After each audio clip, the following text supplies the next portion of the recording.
Shrabani's kitchen থেকে আমি শ্রাবণী সকলকে গুড মর্নিং জানিয়ে চায়ের জল বসিয়ে দিয়েছি। কিভাবে চা করি চলো দেখে নিই। জলটা বসানো রইল, বসিয়ে দিয়েছি, তার সঙ্গে দিয়ে দিচ্ছি একটু আদা কুচি। আমি সকালের চাতে একটু আদা কুচি খেতে ভালোবাসি। এখন চাপা দিয়ে দিই, জলটা ফুটে যায়। চাপাটা খুলি, এবার আমি দিয়ে দেবো চা পাতা।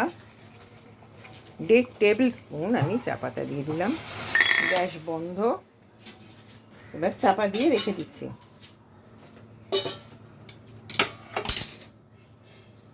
একটা কাপ নিয়ে নিয়েছি, তার মধ্যে আমি দিয়ে দিচ্ছি মিল্ক পাউডার, আর দেবো সামান্য সিনামন পাউডার, মানে দারচিনির গুঁড়ো।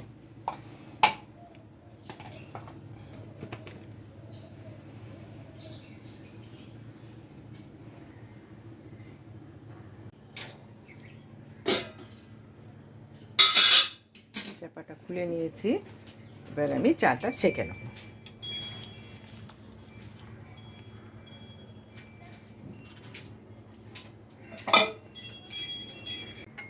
চাটা খুব ভালোভাবে গুলে নিয়েছি। আমি চায় কিন্তু চিনি খাই না। নিয়ে নিয়েছি 2টো বিস্কুট, তাহলে চাটা খেয়ে নিয়ে আসছি।